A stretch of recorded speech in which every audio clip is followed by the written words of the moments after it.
foundation called Mami Chelo Foundation, which is based in the city doing immigration work with New Sanctuary Coalition as well, and been present here since last year on the ground to support the families who are visiting this facility, including the people that are in the facility impacted by what's going on. And to the right of me, as you see, is, like as John mentioned, is the Essex County Jail, where it's over 1,000 people are detained there, and it's also a funneling overflow, especially if people, it was essentially Delaney Hall was built to supply the overflow of immigrants being detained at that facility. They were funneled into Delaney Hall. And then in 2017, the contract ended in Delaney Hall. So this is not a new facility. It was existing before. It was just run by a different for-profit prison entity. And of course, it reopened last year, and the horrendous atrocities that you hear that is coming out of the facility is very relevant to what's happening, and it's very relevant to what's happening across in the other facility. If there are people who just want to help or support the families and the efforts, like what can people do? So always, I think, lead with the stories of the families who are impacted and those that are detained. And, we don't want to overshadow that by what's all happening outside. Unfortunately, it has taken over in a lot of sense. But right now, as you can see, I was going to say families are seated here, but families are inside waiting to go into the facility. This facility, if you turn and you see, there is no indoor waiting area for the families, and we have been calling on this facility and ICE to actually have a safe waiting area for families, and we have been present on the ground through the heat waves of last year, through the snowstorms, to the very, very frigid temperatures, just waiting outside with families. And again, for today, as we know, we're moving into a few days of being in a heat wave. We need to really recognize that the facility, including GEO and ICE, that they have not put out a humane practice, allowing the families to wait inside in air conditioning or in cooler, where there is going to be heat stroke or dehydration that could happen and put people's lives at risk. So always talking about what's happening in the facility, the stories, the families who are visiting and who are being kidnapped, and transfers that are happening across the country. Many, many, many people are being moved daily in and out of this facility, and we need to not forget that this facility is continuing to operate and continue to kidnap people and continue to violate people's humanities and dignities inside this facility. Because one thing that we were noting was that, there was so much media attention when the hunger strike happened, the hunger and labor strike happened, and now it's like you rarely ever hear about Delaney Hall in the news because there's so many other things going on. Yes, of course. But from what we understand, the conditions have not changed. The hunger strike ended. But could you say just a little more about that? So there's been, in the last, I would go back to when the protest started, the mass movement of people started taking place. As you can see, it's very quiet today. There's no one out, but probably at night you'll see a few people. Protests will come and show up and kind of protest, right? And exercise their right to do so. But what has been happening is that whatever has been taking place outside there's been a retribution that's been happening inside. And so people have been severely affected. And there's always two sides to every story. I've had people inside who have shared with me that they don't want this to happen because what's happening inside is that they don't have their voices. They are very, very scared. They're being intimidated, right? And there's been attacks that have been inside. People have been pepper sprayed. They have been placed in solitary confinement.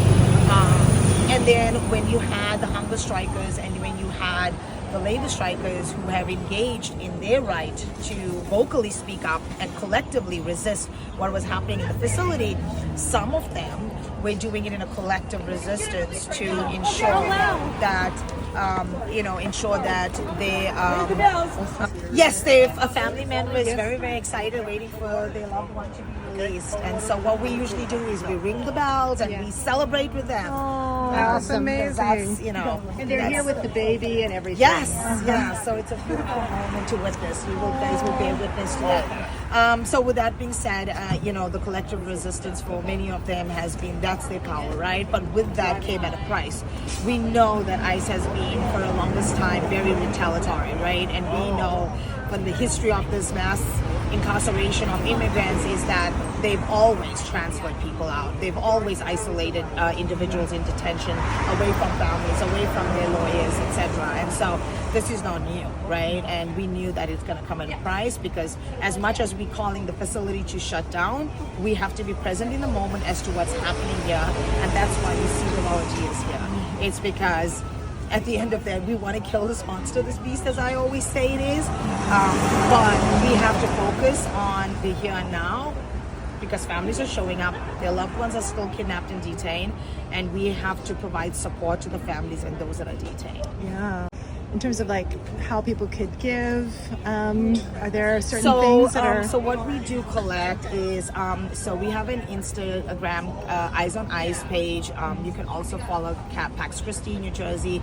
That's where a lot of the postings are in terms of what's happening around Delaney Hall and the day-to-day. By the way, that's the bus that must have moved people out this morning. So every day, hundreds of people get moved in and out of the facility as they kind of replenish. It's an in and out movement of people. This is what they did to a lot of the protesters, the hunger strikers and those who were protesting, not eating, as well as the labor strikers. A lot of them were transferred, some were deported. And then they also broke up the units that were very steadfast and strong in their convictions against what was happening in the facility. And unfortunately, they found a way to dismantle that. And like I said, it came at a price. And ways that people can get involved. Number one is bear witness, right? Show up. I mean, there's facilities across all over the United States, not just in Delaney Hall. New York, MDC, Orange County. People have been moved from here to there. Buffalo Federal Detention Center, Moshannon, and of course across the country, Pike, as well in Pennsylvania. So we know the movement of people across all the facilities.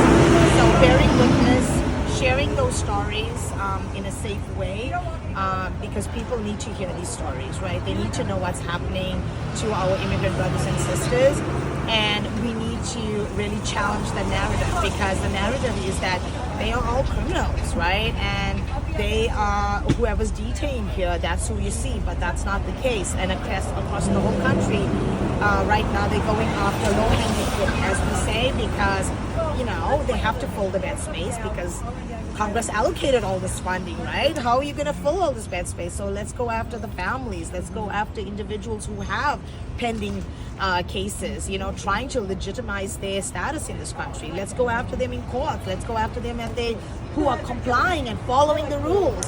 And so that's who we are seeing who's detained. And it's very, very unfortunate how broken and unjust the system is. And it continues to be. This is decades. This is not just happening. It's heightened and escalated now. It's unfortunate, but this is decades of broken immigration policy that needs to get fixed. So we collect grocery cards that we actually distribute to the families to help to supplement, some of the missed income, because the breadwinner is often the one that's targeted and detained. We collect toys that, just to put a smile on a child's face, because they're highly traumatized going and seeing their mother or their father detained and coming up with, tears in their eyes. And sometimes when they see these toys and books and bubbles, it brings a sense of joy in a brief moment. And so that's what we try to do, and just be here to support the families to find their loved ones, especially when they often come here and no information is provided. And so we walk them through the steps of how to put money in their accounts and how to find their loved one, and just kind of walking through them all of the steps. And then we do collect donations to put commissary for folks in detention, phone access, so those are some of the ways to get involved. But thank you for coming and bearing witness. Again, my name is Sally, so if you have any questions, feel free to ask me. Yeah, thank you.